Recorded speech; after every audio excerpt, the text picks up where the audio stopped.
Welcome to the Wisconsin Music Podcast.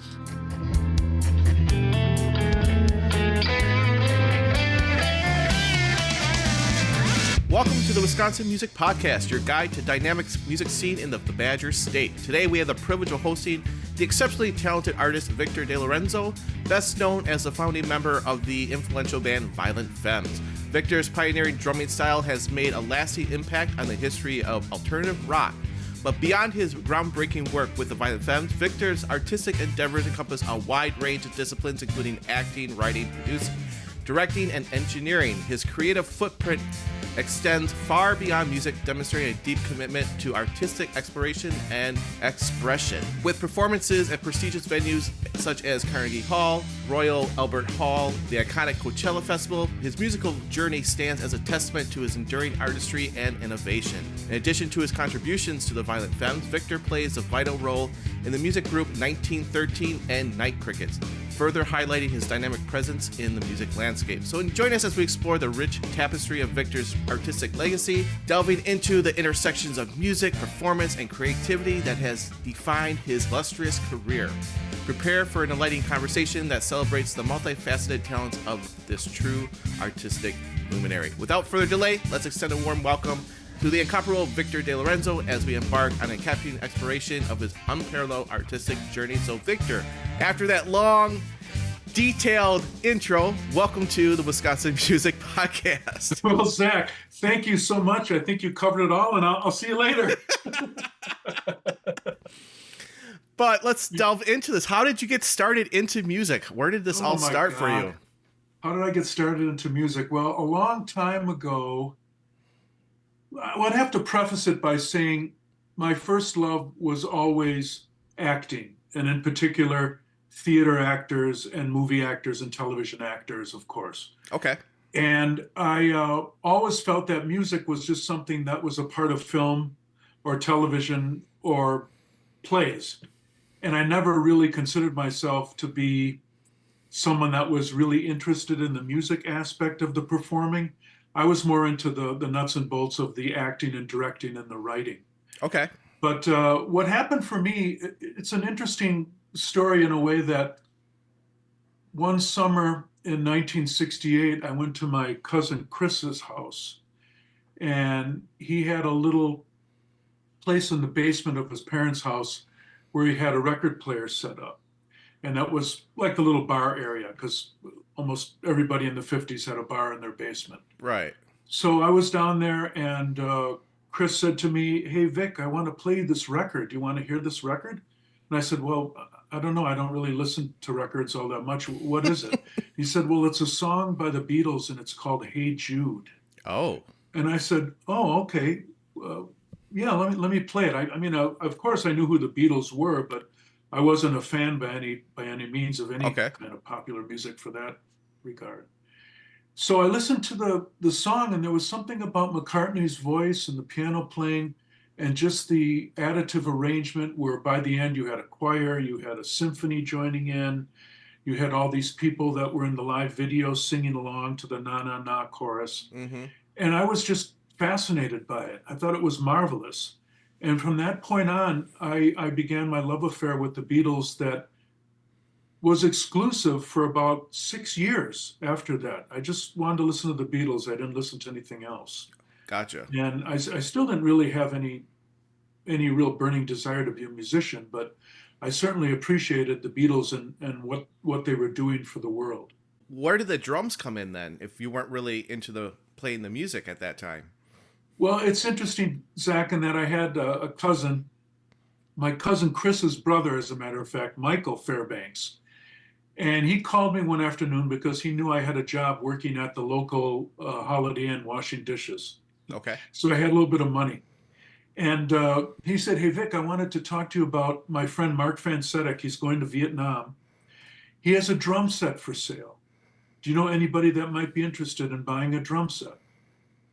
I said, "No, I don't really know anybody. What does he want to charge for the drum set?"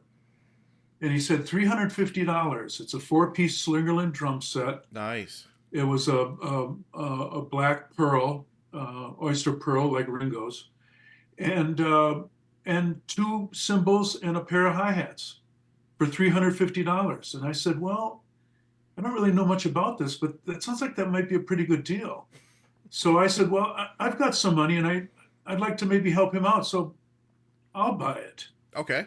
So I bought the drum set, brought it home, sat in my parents' basement for about 3 weeks. I'd come home from school and I'd look over at it and I'd think, oh yeah, there's my $350. And I didn't know how to set up the drum set. I just didn't know. Okay. So I finally convinced a friend of mine that was a drummer to come over and show me how to set up the set. And he did. And then I just started the usual route that a lot of beginning musicians, or drummers, I should say, do. Well, they're musicians, of course. Right. But just start playing along with records. And I had a blast doing it. And then I finally got to the point where I was serious enough where I wanted to take lessons.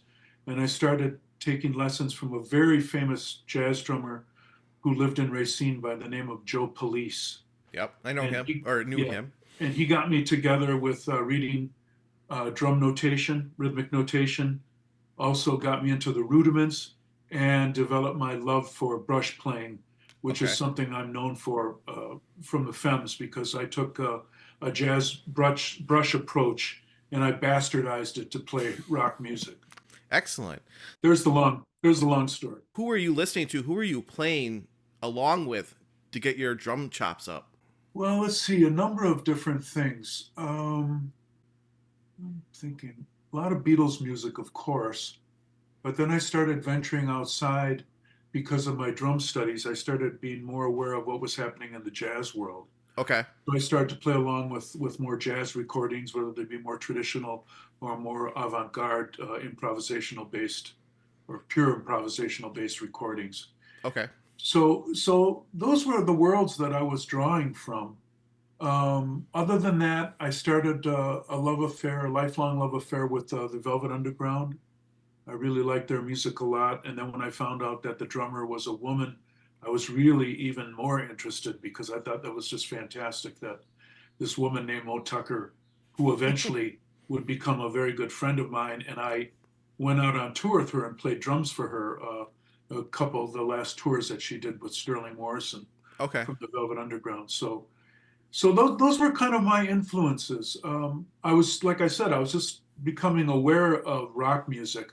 So I wasn't aware of all the Doors, the Rolling Stones, Creedence Clearwater.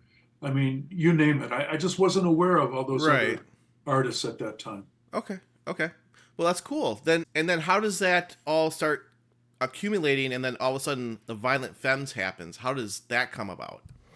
Oh, quite a few years later. I had my first band in Racine, in which I not only played drums, but I helped write material, and I did lead singing too on some of the songs. And that was a band called Fresh Lettuce. Okay. And I formed that band with my friend Charlie Deming. His brother Peter Deming went on to his own little notch of fame, where he became David Lynch's cinematographer. Oh, okay. So if you watch any of David's movies, you'll see Peter Deming listed as cinematographer. And so I grew up with the Deming brothers. But yeah, let me see. I don't know. It's hard to say. That's a hard question to really answer. Okay. Because 83 was like, or 82 or 83 was when that first Violent Femmes album came out. So how did that come about? Well, I had met through a mutual friend, Brian Ritchie, the bass player. Okay. And we started playing together with this mutual friend named Jerry Fortier. He had a band called the Trance and Dance Band. So Brian and I were a rhythm section for Jerry for a while, and that's how we became friends and started playing together. And then one day Brian had come over to the little rehearsal basement that I had in an apartment that I was renting. And he said, "Hey, Victor, I came up with a name for our rhythm section." I said, "Oh, really? I didn't know we needed one, but what is the name?" And he said, "It's called Violent Femmes." And I said, "Violent Femmes? Well, I don't know if people are going to like it, but they certainly aren't going to forget it." True. I mean, it's quite an interesting name.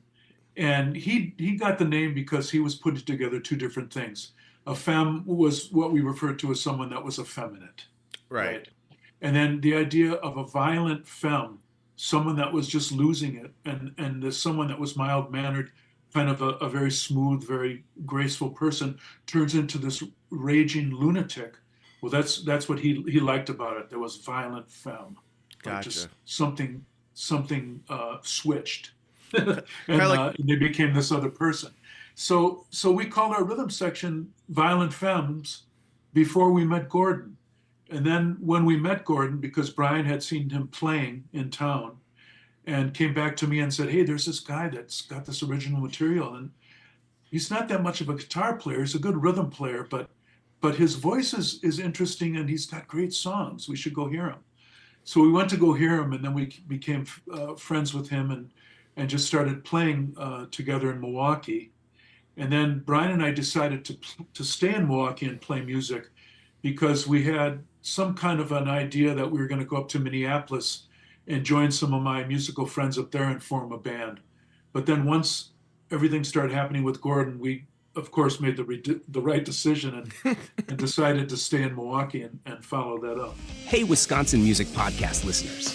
Are you looking to elevate your music with a personal touch? Let me introduce you to ZTF Studio, where your sound finds its true home. At ZTF Studio, we create more than just great recordings. We create an experience. Our cozy, home-based studio in Southeast Wisconsin is designed to make you feel comfortable and inspired.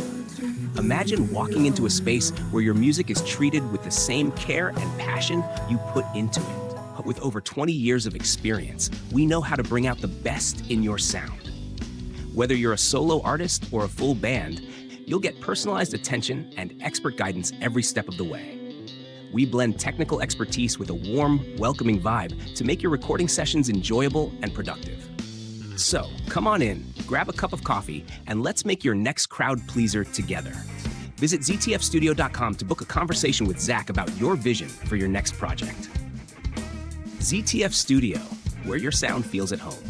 Now, back to our amazing guest. Now, obviously, 83 is 40 years ago, so times have changed a lot since then. Right. But some things haven't changed quite that much. What do you kind of see, since you've been in this for 40 plus years? What have you seen that's kind of like stayed the same, and some of the things that have changed that have stuck out in your mind? Well, for a long time at the beginning of my musical career, I was really involved in the business and I knew a lot more about the music industry than I do now.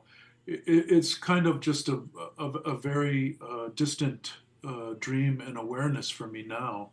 I don't really know a lot of, say, even Milwaukee. I don't even know a lot of the players that are on the scene now, other than some of the veteran musicians like myself.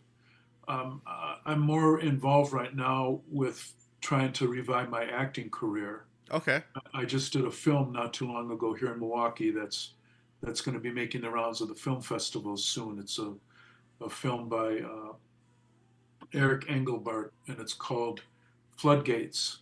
And so I'm just waiting to see what kind of reception we get on that. But beyond that, I don't know how I would compare the scene now to what it was when I was growing up. I know that there's certainly a lot more musicians and a lot more musical groups out there than when I was first starting.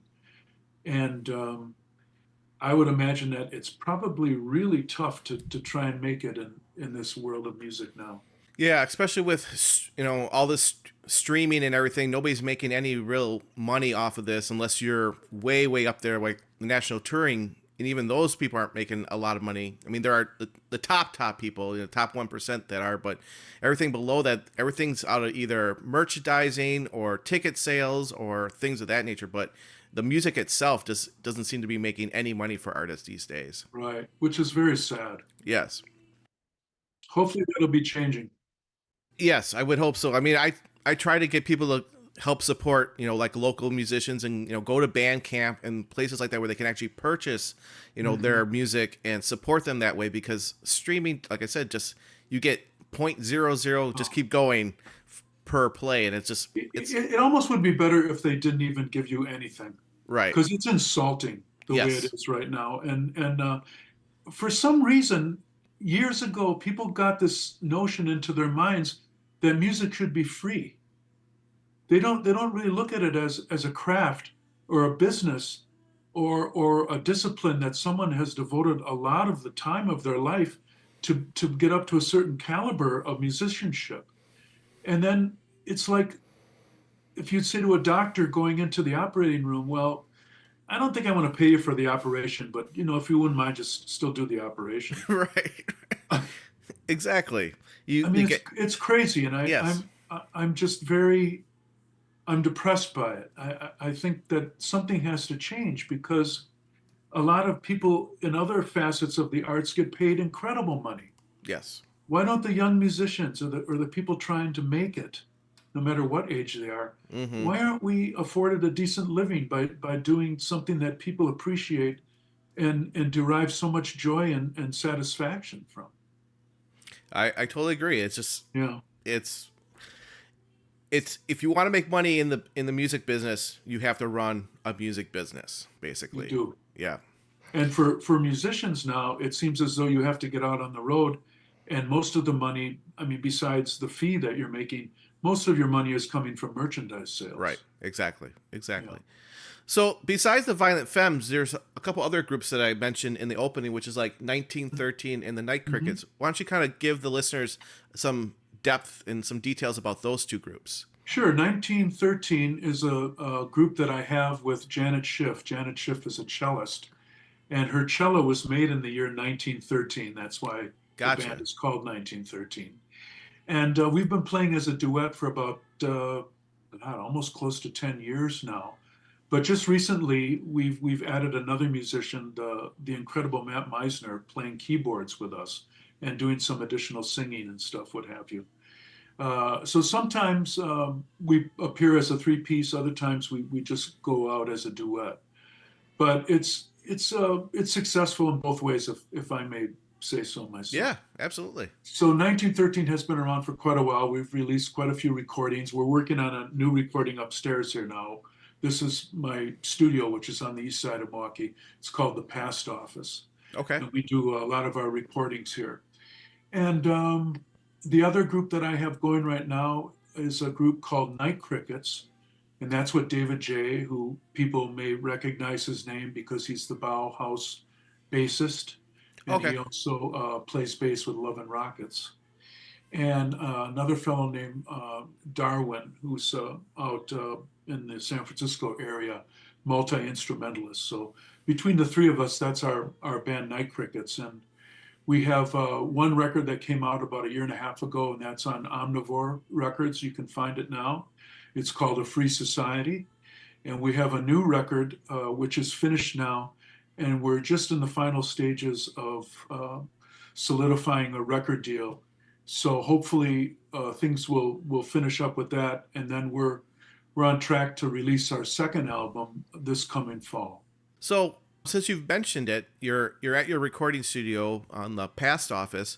So why don't you kind of give the listeners a little idea about that? Is it just your personal studio, or is it open to other musicians? How does that work? Well, it's just my personal studio now. People I choose to work with or doing stuff on my own. But in the past, it was available as a commercial studio for almost close to 10 years. And then I had a big change where I decided to get rid of all my pro equipment that I had. I had a Sony MXP 3000 36-channel console upstairs. Nice. I had an MCI 24-track 2-inch machine. I still have my collection of a lot of great microphones and a bunch of speaker systems. But it got to a point where the real high-end equipment I had to sell because I couldn't afford to keep it in spec.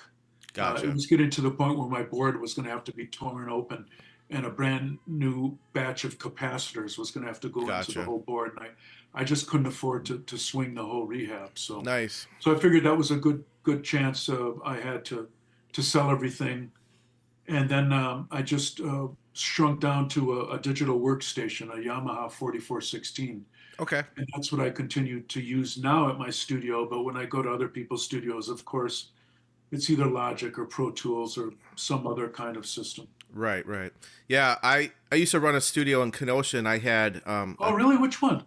It was called Concrete Dog Bicycle. It was like a little home studio that was open up to other musicians who could come in. Oh, okay. Yeah, I never heard the word. Yeah, it was a small studio in Kenosha. It was in the basement of a house that my dad built, and we kind of okay. and we wrote an album, and we did all that in the early 2000s. But we had a Soundcraft 6000. Oh yeah. And an Ampex MM1100 16 track. Okay. And then I ran Pro Tools at that time with it. Oh yeah, wonderful. That sounds like a nice little setup. Yeah, it was. It was beautiful. But then, times changed. Digital has got way over, so but yeah, it's fun doing that kind of stuff. So very cool. Yeah, very it's cool. Tremendous. I love engineering. Yes. I got my first tape recorder when I was 9 years old. My father had a friend who was into electronics, and he brought over a little Iowa, little 3-inch reel-to-reel. Oh wow! And he was showing us how it worked. And I said, "Dad, I want one of those." and my dad said to his friend, "How could he get one of these?" And his friend said, "Well, he could buy this one, if you want to buy this one." Yeah. So my dad, being the great guy that he was, he bought it for me, and that started my love affair with recording and with tape recorders. And I to this day, I have all my tape recorders I had from 9 years old on. Wow, nice. Yeah. Very cool. Very cool. Yeah. Yeah. When my first love was like my dad or my uncle brought over this little Tascam 4-track cassette thing back in the mid-late 90s. And like the 246 or the 244? Yeah, something like that. I don't remember. I have one of those. Okay. and that's where it started. It's like, this is so cool. I want to do this. And then I went to the recording workshop in Chillicothe in early 2000. And I did that, and I came back. My son went to SAE in New York. Oh, okay. Yeah. So that's where he learned the trade there. Fantastic. He lives out in Los Angeles now. And actually, I'm a high school band director, so I actually, one of my clubs I teach is recording art, so I get to teach the kids all. Yeah. So I keep it all music in my life for some reason. It just keeps going no matter what I do. Well, you know what? It keeps us healthy, I think. Yes, absolutely. It keeps the brain working correctly. Yes, exactly. Because sometimes you're just like, oh my God, I need to de-stress myself somehow. And music is a great thing for that, for sure. I know what you mean. Yeah. But this is about you. So we should get back. And now more about me. Yes, more about you now. Can you share any advice or insight for aspiring musicians who are looking to make a mark in the industry? Try to always keep a childlike quality about your relationship with music. Always try and have it be something fascinating to you. When it starts to become a job or something that you do out of habit, then I think it's probably around the time when you should start to reconsider what you're doing or what you want to get out of music. The second piece of advice I would say would be, if you're going to be serious about this, as you go up the different rungs of the musical ladder, it's nice to kind of drag a lawyer along with you. Gotcha. Yeah. That's one thing. That's one thing I really learned in going through the ringer with all my business dealings, whether they be good or bad, that thank God there was a lawyer involved. Now, and if you don't want to talk about it, it's totally fine. But one of the things I've read is that you guys reformed Violent Femmes for a little bit, but then you left. And what I read, I don't know if it's true or not, so I got the source here, was that you guys had irreconcilable differences of the business end, and that's why you finally completely left it. But if you don't want to talk about it, we don't have to. I don't mind talking about it, because there's many things I'm proud about the Femmes, and I know that even if Gordon and Brian walked in here right now, I mean, we could certainly sit down and talk. But I haven't seen them since 2013. That's the last time I worked with them. We did 2 Coachella shows. We did a Napa show, and then we did a show at Summerfest. And that's the last 4 shows I played with them. But I always would be a little bit snide in my response to that kind of a question. And I'd say, well, yeah, it was creative differences. I was trying to be creative, and they couldn't tell the difference. Okay. But it just was a parting of ways. I had left the group before too, and I just found that because I had built a career as an actor too, that was something that I wanted to get back into. And also I had my own music to make, and I wanted to produce other people. So there was a whole plethora of different things that were standing in line waiting for me to attend to them. And I was listening to, I think it came out in 2013, where I think it was one of your individual albums that you put out was like really cool drum focused and singing. I'm trying to remember what it was called. I think it came out. Transophone. Yes, that's it. Yes. I was listening to that today. I was like, man, this is really, really cool. A lot of really cool different stuff going on. And it was like, yeah, I like this. This is really cool. So how did that album come together? Well, I must say that there was two parts to it. Transophone was the first part. The second part was called Spoken Drum. And that's probably what you listened to. And that was spoken word combined with drums and percussion. Okay. Yeah, that sounds more like what I was listening to. Okay. Yeah. So how did that... I kind of think of those two records as one record. Gotcha. Okay. So how did that come? We just wanted to put out an album and you just go into the studio being creative, or was there a plan? Well, it was during the pandemic, and I had moved my portable workstation downstairs into my kitchen because I just wanted to record drums downstairs here just to get different sound. So I'd set up in the kitchen and I was working in there. And then I just got this idea of, wow, what if I would combine a spoken word, not necessarily poetry, but whether they be mutterings from me or something having to do with observations of what was going on in my life at that point, or conversations with friends and putting them into some kind of a readable form. I don't know. And then I just figured, well, because I play other instruments too, but I just figured, well, what if I kept the tonalities, the chordal instruments to a minimum and just really heavily focused on drums and percussion and voice. And it was almost like a challenge for myself to try and come up with something that I would find interesting enough to want to play for other people. So yeah. So luckily I accomplished that, and I'm glad I did that. I like that particular recording. It was very, very, very cool. I really enjoyed listening to that one, and I'm going to listen to that again later. Yeah, there's one particularly inspired lyric that I wrote about the civil rights movement that I really like on that recording. Okay. Do you remember what the title of that song was? I think it has the tricky title of Civil Rights. Oh, okay. That would work. That definitely works. Let's talk about the acting part. There were some things where I saw like you were, I think, a cop in something, and you're a narrator of another film or something like that. So kind of give the audience a little bit of aspects about that for your career. Well, if you can see up here on the wall behind me, there's a poster. It might look backwards, but it's a poster from that film you were talking about where I played the I don't know if I think I was like a deputy sheriff or something like that. Okay. It was called Aswan. And that's the first film I did here. And of course, I did all the videos with Violent Femmes, so I had that experience. I did some narration for film. Most of my life as an actor has been on stage. Okay. But a new film that I just did that I mentioned before was this film called Floodgates. And I'm hoping now that anybody that hears this or sees this, if you have any acting work for me, let me know. Okay. There you go. The films that you're a part of, are they available that you know of, like on any streaming sites, or are they kind of lost in? Well, the new one, Floodgates, hasn't been released yet, and that's right. just a short. It's not a full-length film. Okay.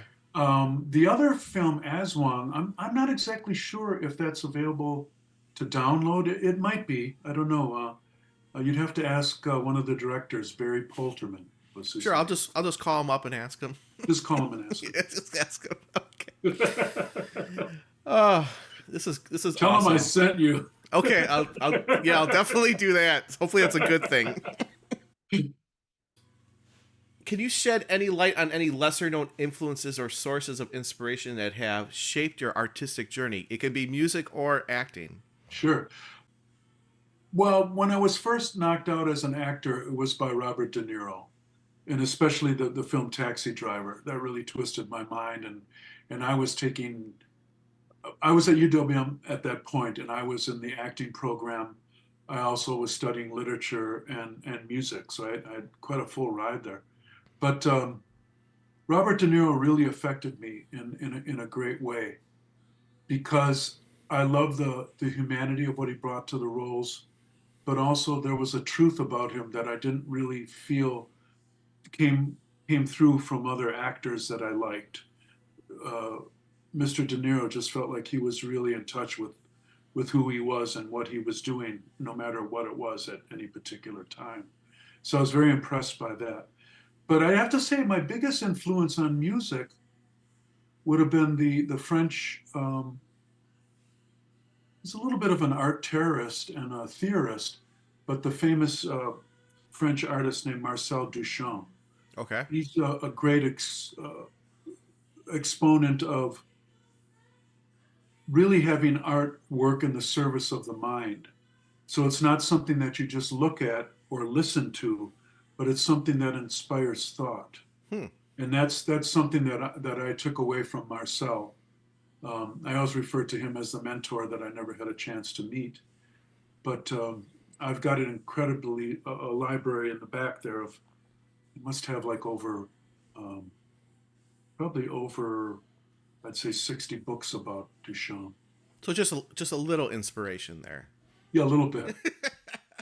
That's very cool. It's very cool. I don't know if there's a lot of people, or maybe there is, I just haven't met them yet, but are that focused on one particular certain, just a small amount of people that have a big, huge influence on themselves. Yeah, that's really cool. I think the thing that really interested me, Zach, was that Duchamp was such a mysterious person to me. And it was almost one of those things where the more I found out about him, I felt the less I knew about him. It was a very, very strange thing, but that appealed to my sense of theater and drama. And then also what he was trying to do with his artwork, that influenced me in what I wanted to do for myself, which was try to be the best version of myself that I could be. Right. Because that's what Duchamp was always striving for. That makes sense. Yeah.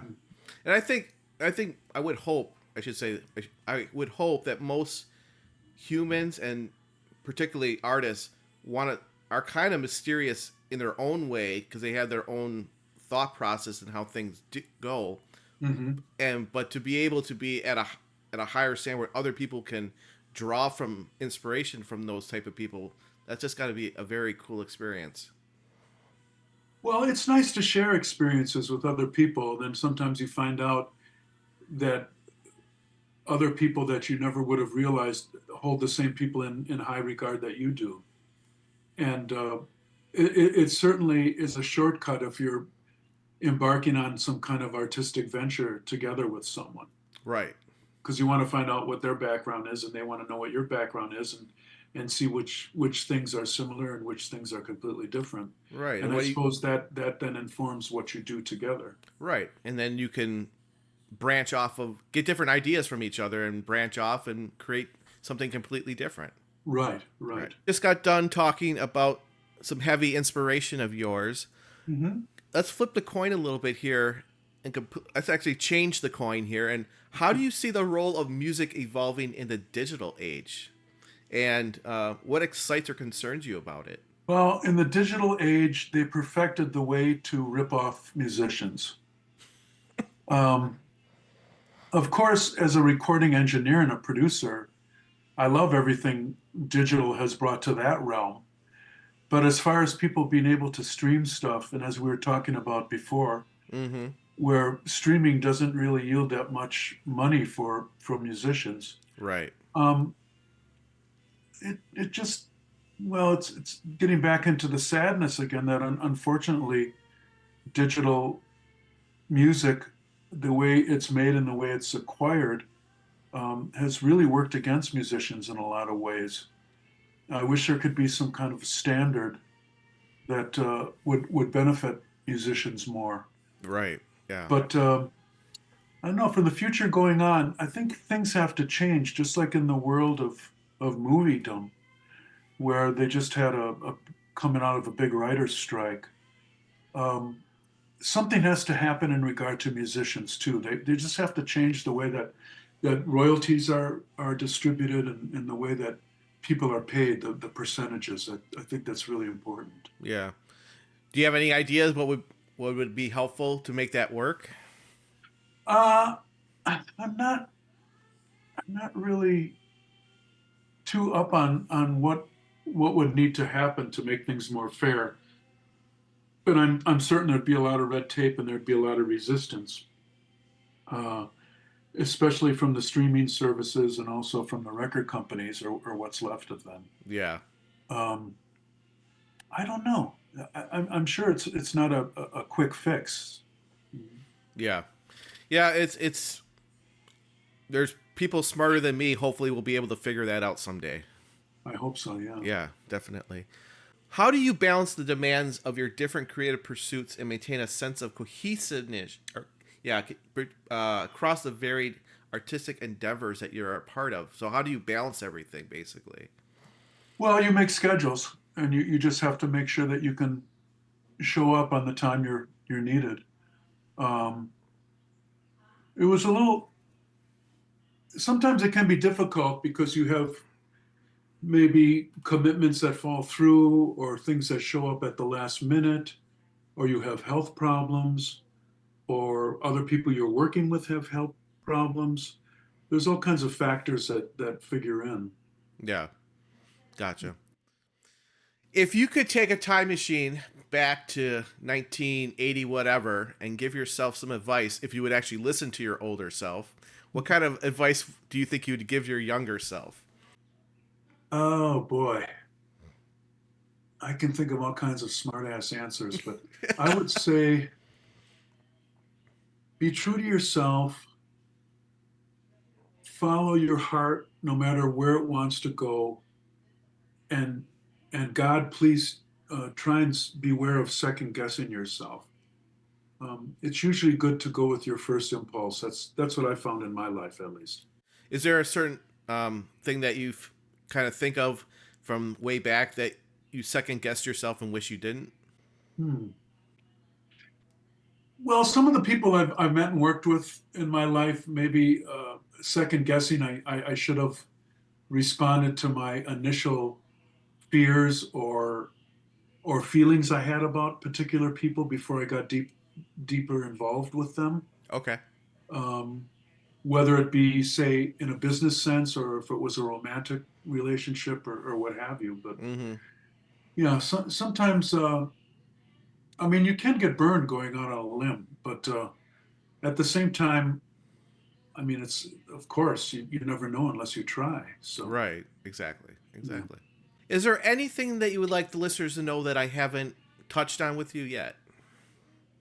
No, I think it was a nice little interview. Of course, it's really not so much you can get into in a half hour, but right. But I would have to say that no, it was a nice batch of questions you had, and anytime I can do anything that benefits Wisconsin in any way, I'm really up for that. So this is really nice to finally be a part of this. I know we had maybe been talking for a while about doing this, and I'm glad it finally happened. Yeah, me too. So I want to really appreciate your time, and thank you so much for being on the Wisconsin Music Podcast. Well, thank you very much, Zach, and continue the good fight. Thank you. Thanks so much to Victor for being on the Wisconsin Music Podcast. I hope you enjoyed listening to more in depth behind his music and the other projects that he's a part of. So make sure you check out his upcoming recordings and past recordings. Thanks to Fox Cities Indie Radio for syndicating this on Thursdays and Sundays, along with their other great programming. So make sure you check out the Fox Cities Indie Radio. For those of you who are new to our show, the Wisconsin Music Podcast is dedicated to showcasing the incredible talent of Wisconsin-based musicians and the thriving local music community. Our episodes drop every Tuesday on all streaming platforms and YouTube. Additionally, you can catch our episodes on Fox Cities Indie Radio every Thursday at 6 p.m. and Sunday at 3 p.m. If you'd like to be on the show, just go to WisconsinMusicPodcast.com, fill out the guest request form up at the top, ask for your email and your name, and then I'll send you an auto email asking you for more information. If you are enjoying these episodes, please consider donating to the Wisconsin Music Podcast. Donations help pay for the website and putting the podcast up on streaming services, and also getting our name out there to all Wisconsinites and others that are interested in our great music here in Wisconsin. Donations are secured through PayPal and Stripe. All you have to do is go to the website and click on Donate to WMP. You can also head over to our Instagram and Facebook pages and like us there. Leave some comments. Also go to the podcast review section of your podcast player and leave a 5-star review. It would be great. You can also head over to YouTube and watch the interviews and leave comments there as well. Well, thanks again for tuning in to another episode of the Wisconsin Music Podcast. Once again, I'm Zach Vell, your host and creator of the Wisconsin Music Podcast, where I love to amplify the great sounds coming out of the Wisconsin state. We have great talent here, great support, great listeners. Have a great week, everybody, and we'll see you next time.